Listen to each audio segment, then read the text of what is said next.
এটা তো বিএনপির রাজনীতি, তো হচ্ছে বিনিয়োগের রাজনীতি। একটা নির্বাচনের মাধ্যমে, নির্বাচিত সরকারের মাধ্যমে গণতান্ত্রিক অর্ডার ফিরিয়ে আনতে হবে। বাংলাদেশে যে আজকে গার্মেন্ট শিল্প দেখতে পাচ্ছি, এই যে আজকে বাংলাদেশে যে প্রাইভেট সেক্টর গ্রোথ যেটা হয়েছে, এটা তো আমাদের পলিসির কারণে হয়েছে। বাংলাদেশ অর্থনৈতিকভাবে যেখানে এসেছি, আমরা যখন বিএনপি ক্ষমতা ছাড়ি আজ থেকে 21 বছর আগে 7.06% গ্রোথ তখন বাংলাদেশে, এবং সেই দ্বারা অব্যাহত থাকলে বাংলাদেশ তো আজকে 10%-এর উপরে গ্রো হওয়ার কথা। কিন্তু বিগত দিনগুলোতে আমরা দেখেছি এটা নষ্ট করে দেওয়া হয়েছে। সুতরাং আমাদের দলটার সৃষ্টি হয়েছে যে অর্থনৈতিক উন্নয়নের জন্য, বিশেষ করে গণতন্ত্র এবং অর্থনৈতিক উন্নয়ন।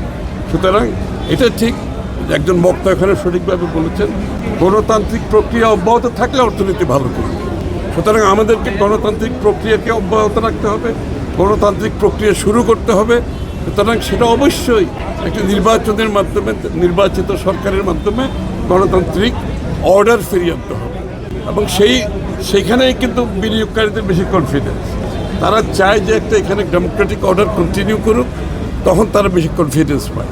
নির্বাচনের ইস্যুতে আপনাদের সঙ্গে বাংলাদেশ আসলে কি ব্যাংকক করতে যাচ্ছে কিনা, এবং বাংলাদেশ একটা বলছিলেন যে এমন একটা দেশ যেখানে ক্রেজি আইডিয়াস আছে ইনভেস্টের জন্য। ব্যাংকক সিঙ্গাপুরের দিক হবো কিনা এটা আলোচনা না করে, বাংলাদেশের তো নিজস্ব একটা ক্যারেক্টার আছে। আমরা আগামীর একটি উজ্জ্বল বাংলাদেশ, ব্যাংকক সিঙ্গাপুরের হওয়ার প্রয়োজন নেই। বাংলাদেশের কনটেক্সট ডিফারেন্ট। সুতরাং আমাদেরকে বাংলাদেশের যে সম্ভাবনা আছে এটার উপর আমরা যদি সঠিক বিনিয়োগ করতে পারি, দেশি বিদেশি বিনিয়োগ আসে, তাহলে দেশের অর্থনীতি সঠিকভাবে এগিয়ে যাবে। এর তিনটে পথ আছে। একটা হচ্ছে আপনি টাকা ছাপিয়ে দেশের উন্নয়ন করা, সেটা আমরা হাসিনের জমানায় দেখেছি, টাকা ছাপিয়ে উন্নয়ন।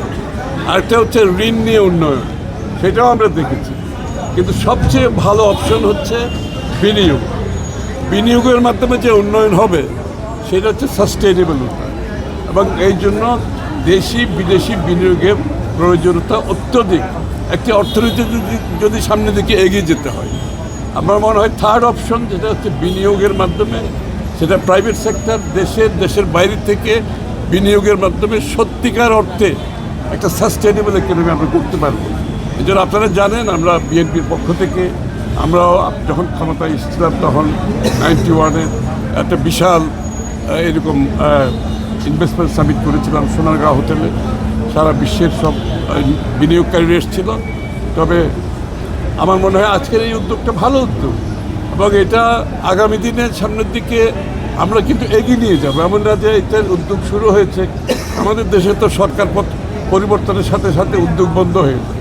তা আমাদের উদ্যোগ বন্ধ হবে না। আমরা এই উদ্যোগকে আরও সামনের দিকে আরও কীভাবে বড় উদ্যোগের মাধ্যমে দেশের অর্থনীতিতে, যেটা বিএনপির রাজনীতি হচ্ছে আপনি অর্থনৈতিক উন্নয়নের রাজনীতি, বিএনপির রাজনীতি হচ্ছে private sector led growth, export led growth, আপনার পলিটিক্স অফ প্রোডাকশন অর্থাৎ উন্নয়নের রাজনীতি, অর্থাৎ বিনিয়োগের রাজনীতি। সুতরাং আমাদের জন্য এটা খুবই গুরুত্বপূর্ণ, এবং এটাকে আমরা সামনের দিকে এগিয়ে নিয়ে যাব। এবং আমরা জানি এটার উচ্চতা অনেক বেশি। আজকে শুরু হয়েছে, আমরা চেষ্টা করব আগামী দিনে আরও উচ্চতর পর্যায়ে বাংলাদেশের বিনিয়োগের মাধ্যমে দেশের অর্থনীতিকে গড়তে পারে। বিনিয়োগের একটা বড় সমস্যা